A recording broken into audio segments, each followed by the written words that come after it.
Hello, my name is Brett Spence, and this video combines all my Italian Wars of Unification videos. Enjoy. To get some context of why it was called the War of Independence is because ever since the fall of the Western Roman Empire, the Italian peninsula tended to be under the control or influenced by France, Austria, and Spain. The idea of Italian unification wasn't a new one. Since the 15th century, the idea of a united Italy was born with Niccolo Machiavelli of the Prince saying to free Italy from the barbarians. But with the French Revolution and the invasion of Italy, this brought liberal ideas and nationalism to the Italian peninsula, which led to the idea of Risorgimento. Resurgence was born. There had been uprisings in the 1820s and 1831 which were led by a secret organization called Carbonari, but were crushed by the Austrians, with the Carbonari fearing and one of its members of the group, Giuseppe Mazzini, an avid Republican, formed Young Italy, which played a major role in the 1848 revolution. The 1848 revolution began in the Kingdom of the Two Sicilies, where King Ferdinand II disastrous agricultural reforms, having rallied Sicilian landowners and peasants against him, and they kicked out Neapolitan troops from the island except Messina, which held out against the revolutionaries, and the revolutionaries proclaimed the separatist Kingdom of Sicily. Meanwhile, Naples' king, Ferdinand II, is forced to accept a liberal constitution which is followed by other liberal constitutions throughout the Italian states. On the 18th of March, when news of Vienna revolt, Milan and Venice revolted, forcing Joseph Radetzky withdrawing his army into a defensive, a quadrilateral between Verona, Legnano, Mantua, and Pescara, and the provisional governments in Lombardy and Venice proclaimed the Republic of San Marco. On the 23rd of March, the Kingdom of Sardinia declared war on the Austrian Empire, with King Charles Albert, who, when he was younger, had sympathized with the 1812 constitutional uprising, became the champion of Italian independence, and many volunteers joined the Sardinian army. The Sardinian army marched into Lombardy and defeated the Austrian army at the Battle of Goletto Bridge and marched slowly through Lombardy. The papal army under Giacomo Durando marched to support the Sardinian offensive, but Pope Pius IX withdrew his support and on 29th of April ordered the army to return, but he disobeyed the order and continued the march, but was defeated at Canuda on March 8th, but held Vicenza due to a lack of support from the Sardinian army. The city fell on June 10th. Radetzky launched an offensive against the Italian army, defeating Charles Albert's army at the Custoza and pursued them to Milan. With the recent defeat, Charles Albert signed a truce with Radetzky despite Milanese protests, and the Sardinians withdrew from Lombardy on August 6 and signed the armistice of Sarasco on the 9th, and the Austrians reoccupied Lombardy and restored the pre-revolutionary regimes of Dona and Parma. The Austrians would take most of their former pre-war holdings except for the city of Venice, and after returning from South America, Giuseppe Garibaldi, remember that name for later, with 1,000 men fight for the Milan government. On September 3rd, King Ferdinand II ordered the Neapolitan army to retake Sicily, but the Neapolitans met heavy resistance from the Sicilians, but the Neapolitans would retake the island on May 15th, 1849. On the 24th of November, Pope Pius faced a popular uprising in Rome, fled to Gaeta and called the Catholic powers to restore him to power. On February 9, 1849, the Republic of Rome is declared with Giuseppe Mazzini, Carlo Amini, Aurelio Saffi ruling the Republic as the triumvirate. On the 1st of March, the Sardinian Parliament voted to resume the war with Austria, but got defeated at the Battle of Novara on the 23rd, which led to King Charles Albert abdicating the throne in favor of his son Victor Emmanuel, and he signed another armistice with Radetzky the following day, which freed Radetzky's army to crush the rebels in Lombardy. The new French president, Louis Napoleon Bonaparte, nephew of the famous Napoleon Bonaparte, despite being sympathetic to Italian unification, decided to support the Pope to gain favor of French Catholics, and sent an army to invade the Roman Republic, with Austria invading from the north and the Neapolitan army from the south. When the Sardinians were defeated at the Battle of Novara, Garibaldi and his men moved to Rome to support the Roman Republic from the Republic's enemies. Despite their best efforts of trying to save the young Republic, Rome would surrender to the French on July 2nd, ending the Republic and restoring the papacy. Despite a desperate defense of Venice, the city would surrender to the Austrians on the 22nd of August, ending the First War of Italian Unification. With the failure of the First Italian War of Unification, it became clear that Sardinia needed a powerful ally, and the only nation that can give Sardinia the help they needed was the French. To do that, they sent men to the Crimean War in 1855, where they performed gallantly, and this got them a seat at the Congress of Paris, where the Sardinian Prime Minister, Count Camillo Benso of Cavour, made sure to promote the cause of Italian unification to the major European powers. On the 21st of April 1858, Count Cavour got French support with the Plombier Agreement.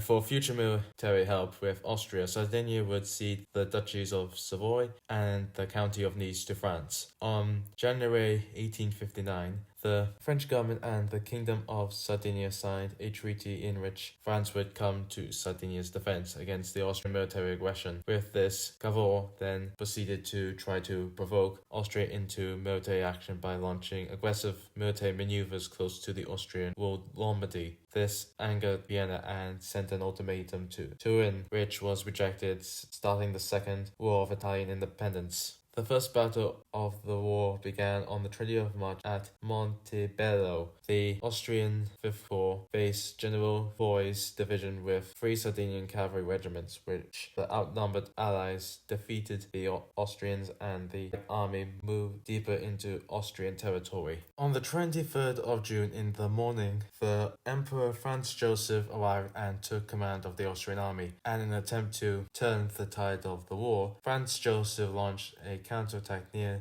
Chiese River in an attempt to defeat the Allied army. But the Allied army was much closer to them than the Austrians suspected, but neither side did any reconnaissance, meaning as darkness fell on the 23rd, neither army knew that they were only a few kilometers away from each other. On the 24th of March, at 4 o'clock, the French army moved out towards Mincio River, and Napoleon ordered his 1st and 2nd Corps to follow the steep ridgeline towards Solferino and Cavagnara, and 3rd and 4th Corps were ordered to head for Galizzolo, and the Sardinian army were heading towards Pozzolengo. But when the morning mist cleared, to the Allied army's shock, they find that the Austrian army had occupied the hills. The French attacked the Austrian outposts, and when Napoleon got news of this, he climbed a church tower at Castiglione to verify the report. Seeing the importance of the heights around Solferino to the Austrian lines,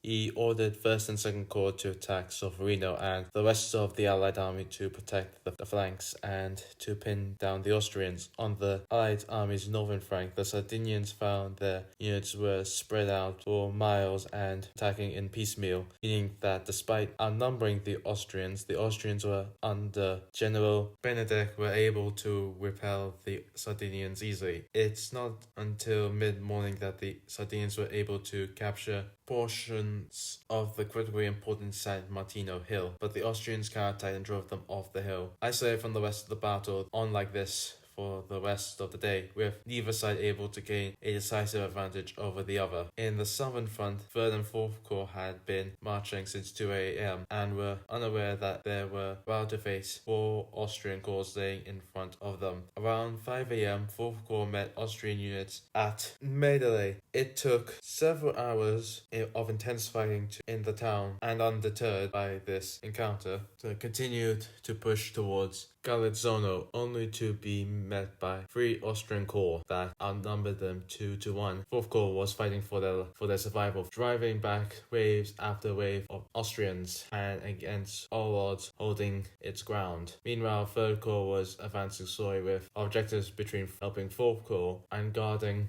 Mantua from a possible Austrian attack on their extreme right flank. Meanwhile, in the center, after hard fighting, First Corps had taken the hills in front of Solferino, only to see that Solferino was a fortress with every hill was entrenched with dozens of cannons, and the town convent and walled cemetery were packed with thousands of soldiers. And to make it more difficult, Second Corps was unable to commit to the attack due to the Austrians massing along their front, and any movement towards would widen the already dangerously large gap between Second and Fourth Corps. Seeing this, Napoleon ordered all of his available cavalry and artillery to fill in the gap between Second and Fourth Corps, but luckily for the French, Franz Joseph did not seize this opportunity to launch a full-scale attack against the French forces in the south. If he did, he would have won the battle. Seeing an opportunity, General Schwarzenberg, who commanded the Austrian Third Corps, launched a counterattack against the weak French line, but due to a lack of support, his advance was checked with over 40 rifle cannons of Second Corps, decimating his forces, and when the French cavalry arrived and charged his corps routed. With Third Corps arriving to support Fourth Corps, and Second Corps was able to attack Solferino, which the French First Corps had been trying to take, but every time they tried, the Austrians pushed them back with hail or fire, and Napoleon himself joined First Corps to encourage the men near the front lines, despite several of his staff officers were getting seriously wounded around him. Second Corps arrived at 11 a.m. with its fearless Algerian tirailleurs to support First Corps, but the Austrians held their ground and poured devastating volleys into the French. With the attack being repelled, Napoleon needed reinforcements to drive home the faltering attack. He sent in the infantry of the Imperial Guard, which had been held in reserve till now. Around 1:30 p.m., several batteries of French artillery opened a devastating cannonade, and 400 soldiers attacked the fortified heights, with the Austrians fighting desperately against the vicious French attacks. In the face of unrelenting onslaught, the defenders buckled and retreated, and the French captured Solferino, and at the same time, 2 divisions of the Second Corps captured San Cassiano and Montefatana. With the French capturing the heights and the Austrian centre on the verge of collapse, Franz Joseph ordered the Austrian First Army to counterattack in a desperate attempt to salvage the battle. At 3:30 p.m, the Austrian cavalry clashed with the French Guard cavalry and made a considerable progress, but the Guard artillery with its 42 guns drove the attackers, and the fourth was able to withstand another Austrian attack. With this failure, Marshal Winfen ordered his army to retreat, and at 5 p.m. Franz Joseph ordered his army to retreat. As the Austrians were retreating, a violent storm hit, and a torrent of rain hit the exhausted soldiers on both sides, which was a relief after fighting 12 hours in blistering heat. Due to the storm and exhaustion, the Allied army was unable to launch an effective pursuit of the enemy. Despite a great victory, Napoleon was shocked by the heavy losses, with the Allies suffering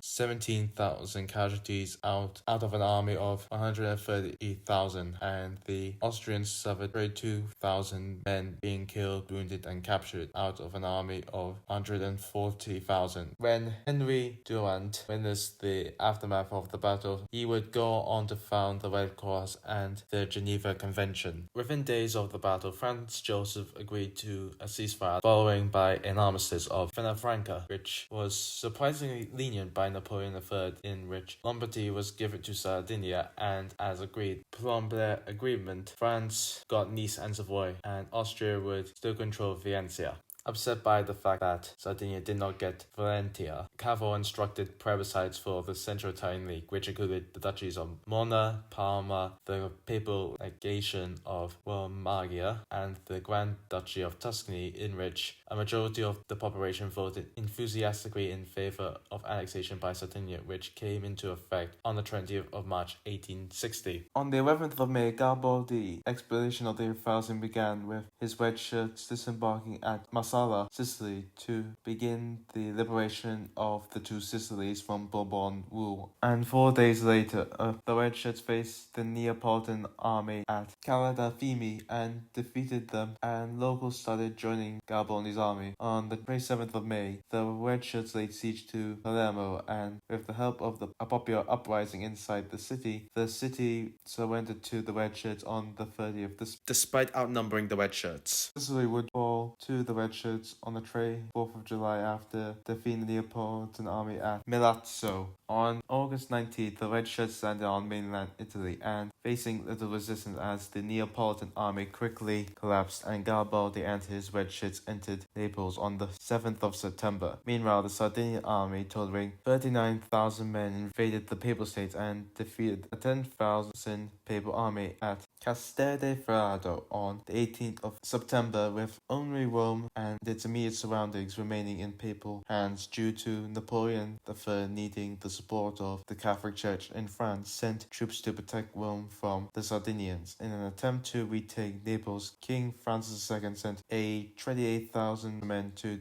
defeat the Red Shirts and retake the city, but the Red Shirts defeated the Neapolitan army at the Battle of Fortore River on October 1st, despite the Neapolitans outnumbering them. After hearing the news of the defeat, Francis II and his remaining forces retreated to Gaeta, his last stronghold. The Sardinian army joined Garibaldi's army and they laid siege to Gaeta on November 5th, and the fortress would surrender on the 13th of February, and King Francis II and his family went into exile in Rome under the protection of the Pope. And on the March 27th, the Kingdom of Italy was proclaimed with Victor Emmanuel II as King of Italy. Wanting Rome, Garibaldi raised an army in Sicily and marched on Rome, but the Italian government did not approve of this and sent an army to stop him, and they defeated and captured him at the Battle of Aspromonte on the 29th of August 1862. He was put in jail in Varganaro, and the Roman question remained unsolved. On April 8, 1866, Otto von Bismarck made an alliance with Italy, which he would use in the Austro-Prussian War, which broke out on the 14th of June, which Italy would join on the 20th of June, and they would invade Veneto. But on the 24th, Italy suffered a disastrous defeat at the Battle of Pezzona. Despite outnumbering the Austrians, basically both sides attacked each other head-on at the heights near Villafranco, but three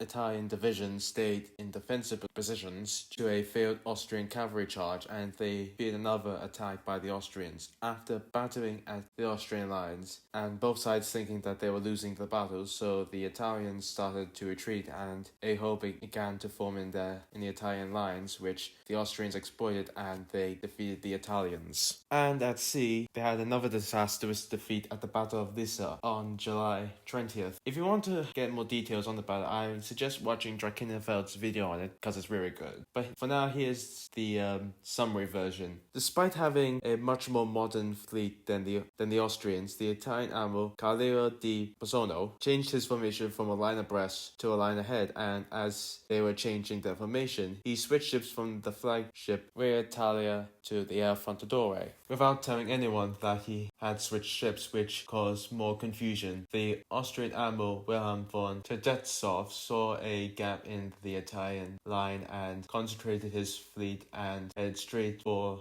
crossing the T, and which the two sides rammed each other, with the Austrian flagship SMS Ergenzold Ferdinand Max goes on a rampage, and with the Italian fleet taking heavy losses and the loss of two ironclads, the Italian fleet fled. But luckily for Italy, thanks to Prussian decisive victory over the Austrians, despite their poor performance of the Italians, the Austrians were forced to cede Venetia to Italy on the 3rd of October. With Venice under Italian control, Giuseppe Garibaldi declared during the conquest of Geneva on September 9, 1867, that the papacy was the neglection of God, shame, and plague of Italy. Garibaldi raised an army of 10,000 volunteers, due to him being the only Italian general who obtained a success during the Third War of Unification, and at the height of his popularity, and planned to march on Rome. When Napoleon III found out what Giuseppe Garibaldi was planning, he sent a relief force to support the Papal army, and the Franco-Papal army defeated Garibaldi's army at the Battle of Mentana on November 3rd. When the Franco-Prussian War began, and the French garrison in Rome was ordered to return to France to to help the war effort, but the Italians didn't just march into Rome and take the city from the Pope. King Victor Emmanuel II sent a proposal to the Pope. The proposal was that the Pope would retain his sovereignty, inviolability, and prerogative. The Leonic city would remain under papal control. The Italian state would guarantee the Pope freedom to communicate with the Catholic world, diplomatic immunity for both papal diplomats and foreign diplomats at the Holy See. The Italian government would supply a permanent annual fund for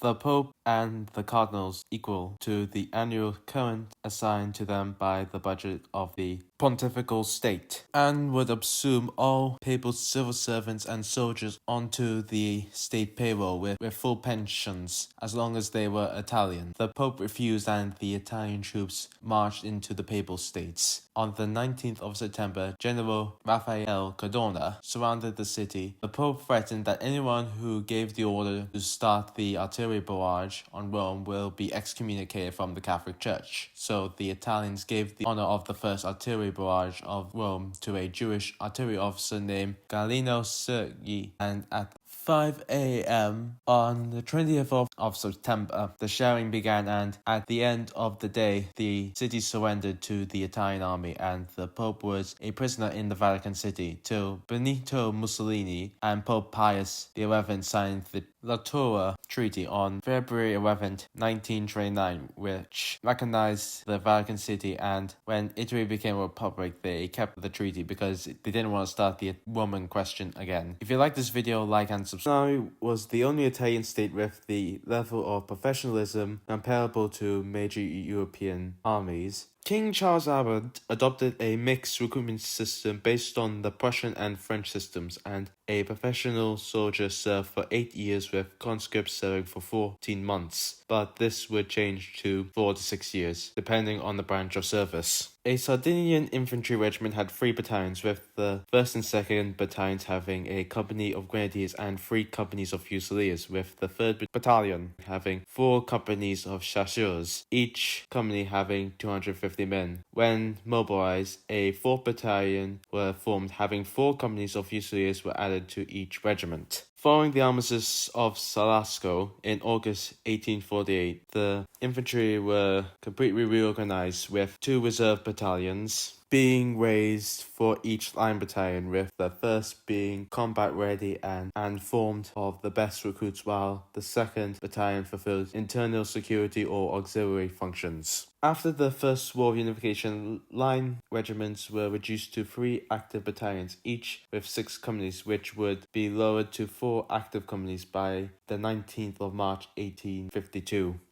The Sardinians were supported by volunteers from Lombardy, Hungary, and the famous Red Shirts. The Hungarian Auxiliaries Legion were formed by Garibaldi during the Expedition of the Thousand, but was later absorbed by the Italian army. The Red Shirts were made up of volunteers from all over the world. For example, Hungarian, Italians, Germans, and British were among the ranks of the Red Shirts. The Red Shirts had started out with 1,089 volunteers at the start of the expedition of the Thousand, which had 2 battalions, with each battalion having 4 companies with 120 men per company. By the end of the expedition, the Red Shirts had 25,000 men. The Bussieri are light infantry formed by Alessandro Lamona in 1836. The Bussieri weren't just light infantry, but also shock troopers, and the Bussieri demonstrated a high level of proficiency thanks to their innovative training and their rifled carbines invented by their commander.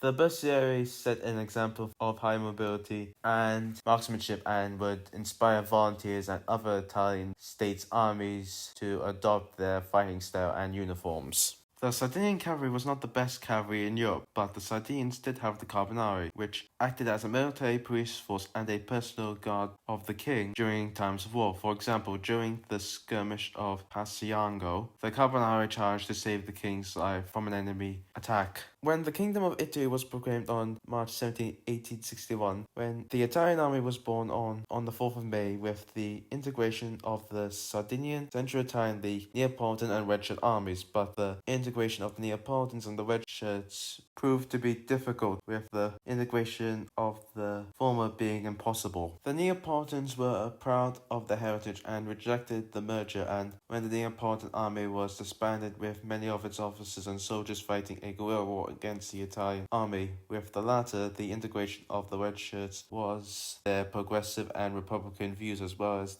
their favor of military intervention against papal territories. Due to this, conservative Sardinian generals feared that their integration would cause political unrest in the ranks, decided to disband them, and any volunteers wishing to join the new army had to enlist individually, and officers had to be confirmed in their roles by Sardinian examining commission. These measures caused widespread discontent among Garibaldi's volunteers and hampered the campaign against the insurgents. The Italian army inherited the old administrative and command structure of the Sardinian army, which was suspicious of the new elements integrated from other armies, with any action of insubordination and desertion was punished severely, which caused negative effects in the army. The extension of universal conscription to the whole country caused great discontent in the southern provinces, who saw the Italian army as a foreign occupying army. With all of these problems and deep divisions existing even within the Italian army, it's no surprise that the Italian forces were severely defeated in the Third Italian War of Unification. These problems were only resolved after the Risorgimento, where General Caesar Monago launched major reforms based on Prussian lines in 1873 and helped to create the Alpini, the first established infantry corps specialized in mountain warfare. If you like this video, like and subscribe. See you next time.